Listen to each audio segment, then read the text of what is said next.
E aí, jovens, como é que estamos? Tudo bem? Mais uma resolução de exemplos aqui.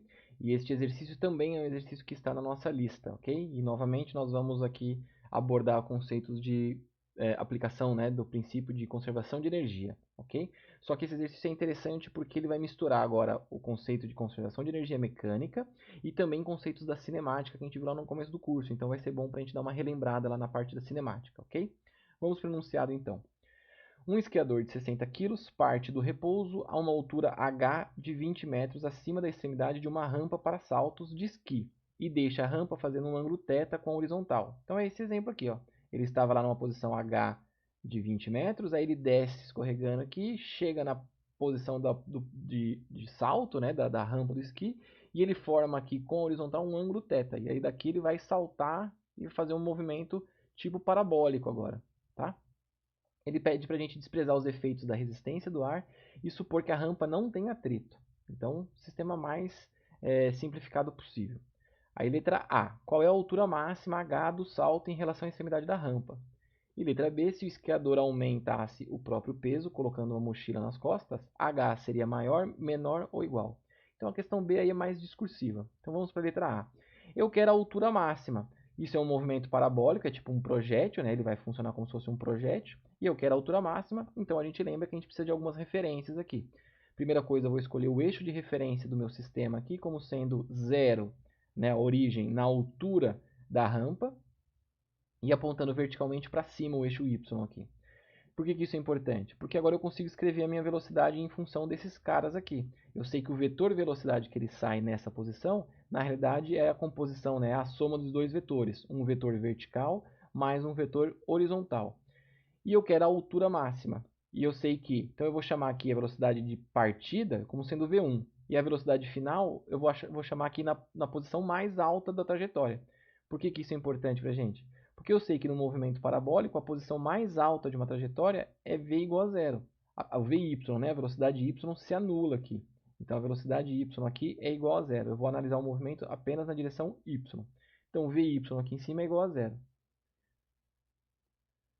Então, se eu quero achar a cinemática da altura máxima, o que eu preciso fazer é, eu sei já, a primeira coisa, que a componente y da velocidade é v1 seno de θ, certo? Porque é o cateto oposto ao ângulo θ. Então, v1 seno de θ. E eu consigo, pela equação de Torricelli, correlacionar a gravidade, né, a aceleração do meu sistema, e essas duas velocidades na vertical, aqui na direção y.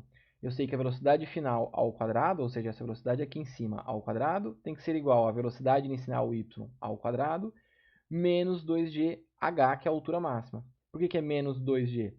Na realidade, o 2 aqui é da equação de Torricelli, e esse menos é porque a gravidade aponta para baixo, no sentido oposto do eixo y. Então, a gravidade entra negativa aqui.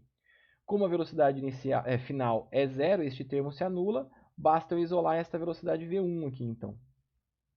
Isolando essa velocidade v1, eu consigo, isolando a altura h aqui, eu consigo escrever h como sendo v1y ao quadrado, velocidade inicial aqui ao quadrado, a componente y, dividido por 2g. Né? Eu passei esse g aqui, esse menos 2g, para o outro lado também dividindo, então ficou 2g.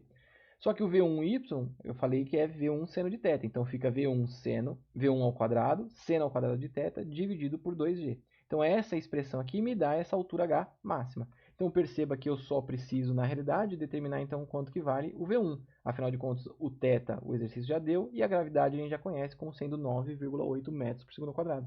Então basta eu determinar essa velocidade v1. E para isso eu vou usar o conceito de conservação de energia. Por quê? Porque se não tem atrito e não tem resistência do ar, a única força que está realizando trabalho sobre o esquiador aqui é a força gravitacional. E ela é uma força do tipo conservativa que nos leva à conservação de energia mecânica. Então eu tenho que a energia cinética mais energia potencial neste ponto aqui, tá? Eu vou analisar o meu caso final como sendo este ponto aqui. Então, K mais U neste ponto é igual a K mais U inicial aqui em cima, porque assim eu consigo determinar qual é a velocidade aqui. Então vamos lá para a condição inicial. Na condição inicial eu sei que a velocidade inicial é zero, ele parte do repouso, ele está dizendo aqui para a gente. Então a energia cinética aqui em cima é zero. Só que a energia potencial aqui em cima tem essa altura h com relação à origem que a gente escolheu. Então ele tem uma energia potencial, que é mg, h maiúsculo aqui. Sendo assim, A gente tem também agora que neste ponto, a velocidade final neste ponto é o que a gente chama de V1. É o V1 aqui. Então, neste ponto eu quero descobrir o V1, eu posso escrever a energia cinética aqui como sendo K igual a meio de mV1 ao quadrado. Ok? Só que neste ponto ele está na altura zero do sistema que a gente escolheu. Então, a energia potencial aqui é zero.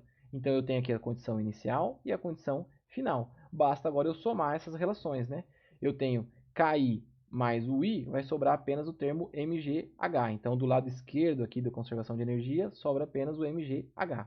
Do lado direito vai sobrar apenas a energia cinética. Então, aqui em cima ele é puramente potencial e aqui embaixo ele é puramente cinético.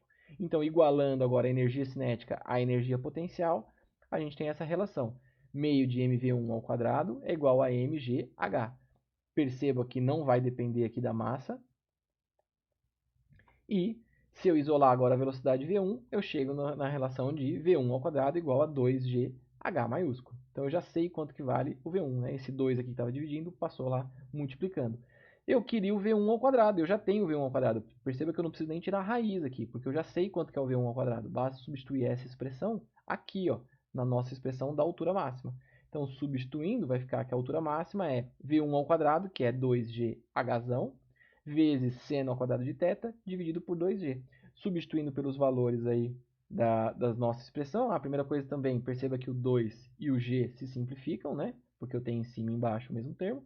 Então, a h é apenas, a altura máxima é apenas o h seno ao quadrado de θ. Então, substituindo pelos valores que o exercício nos dá, eu tenho lá 20 metros, que é o h maiúsculo, seno ao quadrado de 28 graus. Fazendo essa conta na calculadora, a gente chega então numa altura máxima de aproximadamente 4,4 metros. Ele vai alcançar aqui 4,4 metros de altura. Ok? Então vamos para a letra B. Ele pergunta se o esquiador aumentasse o próprio peso colocando uma mochila nas costas. A altura H seria maior, menor ou igual? Percebam que esta relação aqui, ó, é o segredo dessa questão. Porque perceba que a massa se simplifica. Não há nenhuma dependência com a massa.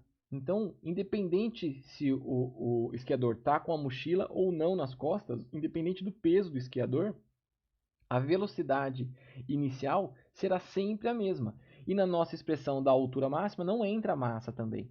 Então, em nenhum momento, a massa do esquiador mudaria, o valor da massa, né, mudaria a altura. O resultado vai ser o mesmo.